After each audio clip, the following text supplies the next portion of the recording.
இன்னைக்கு இந்த சர்க்கஸ் கும்பல் ஆட்சிக்கு வந்த பிறகு மற்ற அணிகளுடைய பணிகளை விட, மற்ற அணிகளுடைய தேவை விட இன்னைக்கு வழக்கறிஞருடைய பணி மிக மிக அவசியமாக முக்கியமானதாக கருதப்படுகிறது. கடந்த 100 நாட்களில் யார் ரொம்ப பிஸியாக இருக்காங்கன்னு பார்த்தீங்கன்னா வழக்கறிஞர்கள். நீங்கள் தான் ரொம்ப ரொம்ப பிஸியாக இருக்கீங்க. ஏன் பிஸியாக இருக்கீங்கன்னு உங்கள் அத்தனை பேருக்கும் தெரியும். நின்னா கைது, நடந்தா கைது, பேசுனா கைது, சோஷியல் மீடியாவில் ஒரு போஸ்ட் போட்டா கைது அப்படின்னு ஒரு மோசமான பாசிச அரசாக இன்றைக்கு இந்த அரசாங்கம் செயல்பட்டு வருகிறது. அந்த அளவுக்கு இந்த அரசுக்கு இன்செக்யூரிட்டி ரொம்ப அதிகம். இன்னைக்கு தூங்கி எந்திரிச்சா யாரை கைது பண்ணலான்னு கிட்டத்தட்ட ஒரு டைம் டேபிள் போட்டு, ஷெட்யூல் போட்டு இன்னைக்கு இந்த அரசு கைது நடவடிக்கைகளை எடுத்து வருது. 2 வாரத்துக்கு முன்பு 2ஆம் தேதி என்ன நடந்ததுன்னு நீங்களாம் மறந்துருக்க மாட்டீங்க. இந்த அரசு என்னையும் கைது செய்ய முயற்சி பண்ணாங்க. எதற்காக கைது? டெல்டாவில் விவசாயிகளுக்கு ஆதரவாக நம்முடைய தலைவர் சொன்னதன் பேரில் தஞ்சாவூரில் போய் ஒரு போராட்டத்தில் கலந்து கொண்டு பேசினேன். கிட்டத்தட்ட 22 நிமிஷம் பேசியிருக்கிறேன். நான் கூட நான் பேசுனதை வச்சு தான் ஏதோ கைது செய்ய வந்திருக்கிறாங்கன்னு நினச்சேன். அன்றைக்கி காலையில் 8 மணிக்கு காவல்துறை என்னுடைய வீட்டுக்கு வந்தாங்க. அப்போ நான் பேப்பர் படிச்சுட்டு இருந்தேன், தொலைக்காட்சி பார்த்துட்டு இருந்தேன். என்னுடைய உதவியாளர் வந்து சொன்னார், இந்த மாதிரி தஞ்சாவூர்லேருந்து வந்திருக்கிறாங்க போலீஸு. நான் போய் முடிப்பட்டேன், சரி கைது பண்ண வந்திருக்கிறாங்க. நான் உடனே யோசிச்சு பார்த்தேன், நேற்று என்னெல்லாம் பேசினேன். டம்மி முதலமைச்சர்னு சொன்னேன்.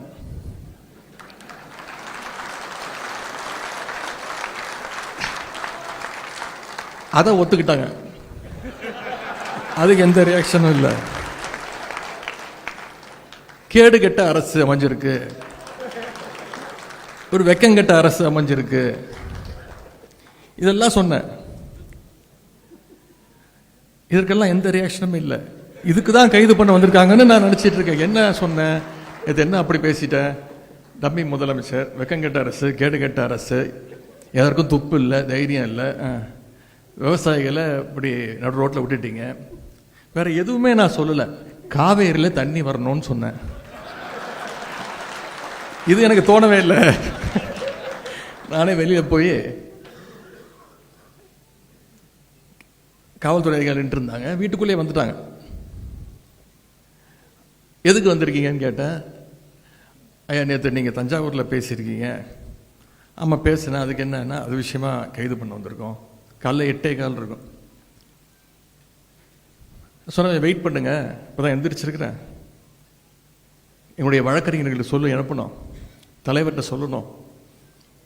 வழக்கறிஞர்கள் வந்தோடனே நான் வந்து உங்களை சந்திக்கிறேன், வெளில வெயிட் பண்ணுங்க அப்படின்னாங்க. ஐயா புரிஞ்சுக்கோங்க புரிஞ்சுக்கோங்க அப்படின்னாங்க. கொஞ்சம் நேரம் வெயிட் பண்ணுங்க அப்படின்னு சொல்லிட்டு நான் உள்ளே போயிட்டேன். அதன் பிறகு நான் முதல்ல ஃபோன் பண்ணது நம்முடைய வழக்கறிஞர்கள் அன்னைக்கு தான் ஃபோன் பண்ணேன். வழக்கறிஞர்களுடைய கழக நிர்வாகிகள் வழக்கறிஞர்கள் வந்தால் தான் நான் கைதாவேன் அப்படின்னு சொல்லிட்டேன். அதே மாதிரி உடனே நம்முடைய வழக்கறிஞர்கள்லாம் ஒரு 9:30 மணி 9:45 மணிக்கெல்லாம் வந்துட்டாங்க. தலைவர் அவர்கள் எனக்கு ஃபோன் பண்ணி, கைதாகாத 10:30 மணி வரைக்கும் வெயிட் பண்ண வையே, கொஞ்சம் நேரம் அவங்ககிட்ட பேசு, கொஞ்ச நேரம் உட்கார வையே அப்படி நான் சொன்னேன். நான் வழக்கறிஞர்லாம் வந்துட்டாங்க, இது கைது பண்ணுறதுக்கு ஒன்றுமே கிடையாது, நான் அப்படி ஒன்றும் பேசலை, என்ன நடக்குதோ பார்த்துக்கலாம் அப்படின்னு. தலைவர் சொல்லிட்டாங்க, இவர் என்ஆர் இளங்கோன்னு திரு வில்சன் அவர்களும் வருவாங்க, அவங்ககிட்ட பேசிட்டு அதன் பிறகு என்ன முடிவுனாலும் எடுத்துக்கோ அப்படின்னா, நான் இதற்கெல்லாம் பயப்பட போகிறதில்ல, கைது பண்ணட்டும் அப்படின்னு நான் சொல்லிட்டேன். மின்னல் வேகத்தில் சென்னை உயர்நீதிமன்றத்தில் நம்முடைய வழக்கறிஞர்கள் அந்த சட்ட போராட்டத்தை நீங்கள் உடனடியாக ஆரம்பிச்சிங்க. அப்போ கூட கைதாகி வண்டியில் ஏறும்போது பத்திரிகையாளர்லாம் கேட்டாங்க, இந்த கைதை நீங்கள் எப்படி பார்க்குறீங்க? அவங்க நினச்சிக்கிட்டாங்க இது பழி வாங்கும் போக்கு, நான் சும்மா ஓட மாட்டேன் அப்படி. நான் சொன்னேன், சிரிச்சுக்கிட்டே சொன்னேன், இது மிகப்பெரிய ஒரு காமெடி, மிகப்பெரிய நகைச்சுவையை இந்த அரசு நடத்தியிருக்கு. இல்லை சட்டமன்றம் கூட போகுது, 5ஆம் தேதியிலேருந்து சட்டமன்றம், உங்களை பேசுறதுக்கு நீங்கள் வர்றதுக்கு தடுக்கிறதுக்கு முயற்சி பண்ணுறாங்களா? நான் சொன்னேன், அந்த அளவுக்கு இவங்களுக்கெல்லாம் மூளை கிடையாது. அப்படியே நாங்கள் கேள்வி கேட்டாலும் அங்கே அப்படியே பதில் சொல்லி கிழிச்சிட்டாங்க.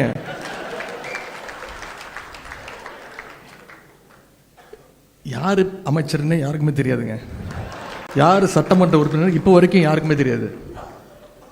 ஏன்னா வேற ஒரு துறைக்கு நம்ம பதில் கேட்டோம்னா வேற ஒரு துறை அமைச்சர் பதில் சொல்றாரு. ஒரு படத்தில் வரும்ல, நாம ஒரு கேள்வி கேட்டா நம்மளே ஆச்சரியப்படுற அளவுக்கு ஒரு பதில் சொல்லுவான் பாருங்க அப்படிங்கிற மாதிரி. எங்களுக்கு மட்டும் இல்லை, இப்போ அங்கே உட்காந்துருக்கிறாரு ஒரு டம்பி முதலமைச்சர், அவருக்கும் யார் அமைச்சர்னு தெரியாது, அவருக்கும் யார் சட்டமன்ற உறுப்பினர் தெரியாது. அப்படிதான் இன்னைக்கு அந்த சட்டமன்றம் நடந்துகிட்டு இருக்கு. இன்னைக்கு தொலைக்காட்சியில் நீங்கள் அத்தனை பேரும் லைவில் பார்த்துட்டு இருக்கீங்க. பொதுவாக மற்ற இயக்கங்கள்லாம் ஒரு கைது விஷயம்னா ரொம்ப சீரியஸ் ஆகிடுவாங்க. ஆனால் மிசா, எமர்ஜென்சி இதையெல்லாம் பார்த்த திராவிட முன்னேற்ற கழகத்துடைய கலைஞருடைய உடன்பிறப்புகள் இதற்கெல்லாம் நம்ம பயப்பட மாட்டோம். இந்த கைதுங்கிறதுலாம் ரொம்ப ஒரு சாதாரண மேட்டராக நம்ம எடுத்துகிட்டு போயிட்டோம். அதே மாதிரி சொல்லி அடிக்கிற மாதிரி தஞ்சாவூர் போகிறதுக்குள்ள என்னுடைய கைது நடவடிக்கையை நீதிமன்றம் மூலமாக ரத்து செய்ய வச்சதும் நீங்கள் தான். ரொம்ப முக்கியமாக ஆளுங்கட்சியே போய் கோர்ட்டில் போய் சொன்னாங்க. எதிர்கட்சி தலைவரை போய் கைது பண்ணுற ஐடியாலாம் எங்களுக்கு இல்லை, விசாரிச்சுட்டு விட்டுருவோம். நான் சொன்னேன், ஏங்க நேற்று நைட்டு தான் தஞ்சாவூர்லேருந்து வந்தேன், சொல்லியிருந்தா நான் அங்கேயே தங்கியிருப்பேன். இப்படி மக்களுடைய வரி பணத்தில் எனக்கு 2 மீட்டிங் வேறு இருக்குது இன்றைக்கி, அதையும் இங்கே எடுத்துட்டீங்க. போகும்போது நான் சேகர் பாபு அவர்கள், திரு சரவணன் ஒரு ஜாலியாக ட்ரிப்பு போகிற மாதிரி தான் போனோம். ஆனால் மாசு அவர்கள் கிட்டத்தட்ட 7-8 பேர் ஜாலியாக பேசிக்கிட்டு அப்போ சொன்னேன் அவங்ககிட்ட, இந்த மாதிரி ஒரு மக்கள் வரி பணத்தில் ஒரு ரோட் ஷோ, அது போகிற வழியெல்லாம் நம்முடைய உடன்பிறப்புகள் அங்கங்கே என்னுடைய வழியை மறித்து கரெக்டாக என்ன கொடுக்கணுமோ கொடுத்துட்டு இருந்தேன். காஃபி, டீ, ஜூஸ் எல்லாம் எங்களுக்கும் இல்லை, எந்த காவல்துறை அதிகாரிகளுக்கும் சேர்த்து தான். இப்படி ஒரு ரோட் ஷோ நடத்துறதுக்கு இந்த அரசு நமக்கு எந்த செலவுமே இல்லாமல் மக்கள் வரி பணத்தில் நாம் ஒரு ரோட் ஷோ நடத்தியிருக்கிறோம்.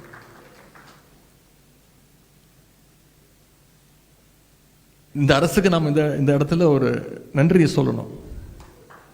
தேர்தலுக்கு அப்புறம் கொஞ்சம் சோர்ந்து போயிருந்த நம்முடைய உடன்பிறப்புகள் இந்த டம்மி அரசு, டம்மி ஆட்சியாளர்கள் அவங்களுடைய செலவால், அவங்க பண்ண வேலையால் மறுபடியும் நம்ம பழைய ஃபார்முக்கு உடன்பிறப்புகளாக நம்ம இன்னைக்கு திரும்பி இருக்கோம். இதையெல்லாம் நான் என்னோட பெருமைக்காக சொல்லலை, வழக்கறிஞருடைய பெருமையாகத்தான் நான் இது அத்தனையும் இங்கே பதிய வைக்க விரும்புகிறேன். இந்த 3 மாதங்கள்ல 100 நாட்கள், நாளைக்கு என்னென்ன கூத்தரிக்க போறாங்கன்னு தெரியல சட்டமன்றத்தில். இந்த 100 நாட்கள்ல மட்டும் என்னை மட்டும் கைது செய்யலை, முன்னாள் அமைச்சர் அண்ணன் திரு அனிதா ராதாகிருஷ்ணன் அவர்கள் கைது செய்யப்பட்டு உடனே விடுவிக்கப்பட்டார். சட்டமன்ற உறுப்பினர், நம்முடைய சட்டமன்ற உறுப்பினர், விளாத்திக்குளம் சட்டமன்ற உறுப்பினர் அண்ணன் திரு மார்க்கண்டேயன் அவர்களையும் இதே மாதிரி கைது செய்து மிரட்ட பார்த்தாங்க. சட்டமன்ற உறுப்பினர் மட்டும் இல்லை, இப்போ துடிப்பா வந்திருக்கக்கூடிய நம்முடைய ஜென்சி இளைஞர்கள், இந்த தேர்தல் தோல்விக்கு பிறகு யாரை எழுப்பி விட்டுருக்காங்களோ இல்லையோ, இந்த புதிய தலைமுறையினரை நாம் எழுப்பி விட்டுருக்கிறோம். இந்த தோல்வி மூலமாக நாம் எழுப்பி விட்டுருக்கிறோம். நாம இல்லை, இன்றைக்கு இருக்கக்கூடிய ஆளுங் அரசு. ஜென்சி இளைஞர்கள் சகோதரர் அன்பானந்தம், சகோதரர் வினோத் சூரியகுமார், சகோதரர் சரண், இவங்க எல்லாம் டார்கெட் பண்ணி கைது பண்ணாங்க. அது மட்டும் இல்லை, நான் தஞ்சாவூர் ஆர்ப்பாட்டத்துக்கு போயிட்டு வந்த பிறகு அங்கே யார் யாரெல்லாம் போராட்டம் பண்ணாங்களோ அவங்க மேலாம் வழக்கு பதிவு செஞ்சுருக்கிறாங்க, சிலரை கைதும் செஞ்சுருக்கிறாங்க.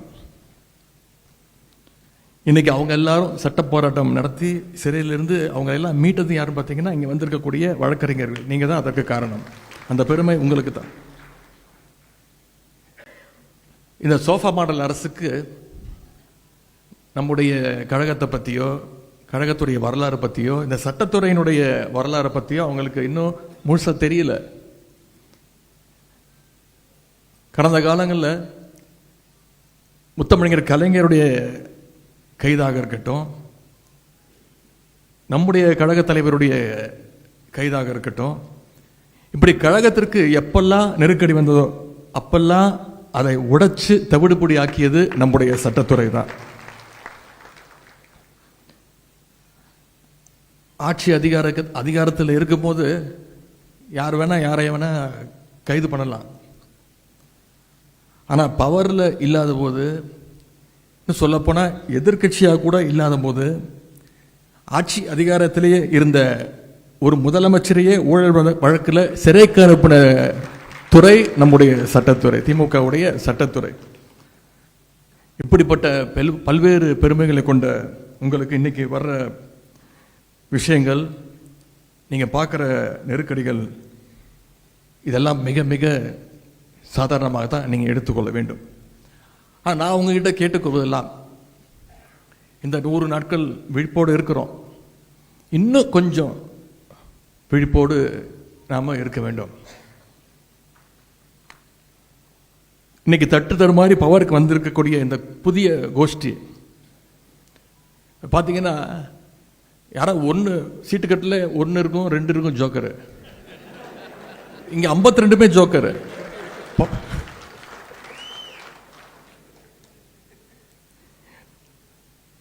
நமக்கு தான் பேர் தெரியல, யார் அமைச்சர், யார் சட்டமன்ற உறுப்பினர். தமிழ்நாட்டு மக்களுக்கு தெரிஞ்சிருக்கா? தெரியல, யாருக்குமே தெரியல. அவங்களால அடமொழி வச்சு பேசினாதான் மக்களுக்கு புரியுது. லாட்டரி விற்கிற அமைச்சர் யாரு? பிளாக்ல லாட்டரி டிக்கெட் வித்த அமைச்சர் யாரு?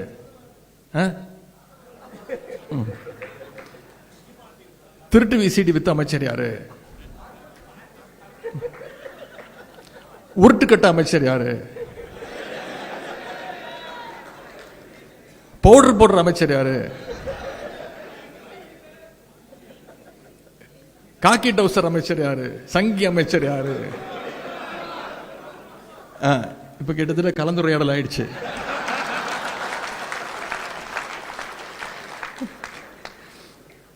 இப்படி அவங்க பேர் சொல்லி சொன்னா கூட உங்களுக்கு தெரியாது. அவங்களோட பட்ட பெயர் வச்சு கூப்பிட்டாதான் நமக்கே புரியுது. இதுதான் இன்னைக்கு தமிழ்நாட்டு நிலைமை. நான் நிச்சயம் சொல்றேன், 3 மாசம் தான் ஆயிருக்கு. இனி போக போக ஒவ்வொரு அமைச்சரும் நிச்சயமா பெருசா மாட்ட போறாங்க. அதுக்கு வழக்கறிஞர் நீங்க தயாராக இருக்கணும். இன்னைக்கு நாம தொடர்ந்து பெயில் வாங்கிட்டு இருக்கோம். இன்னைக்கு அந்த கூட்டத்தை, அந்த கும்பலை பெயில் வாங்குற நிலைமைக்கு நாம நம்முடைய பணிகளை அமைச்சு கொள்ள வேண்டும்.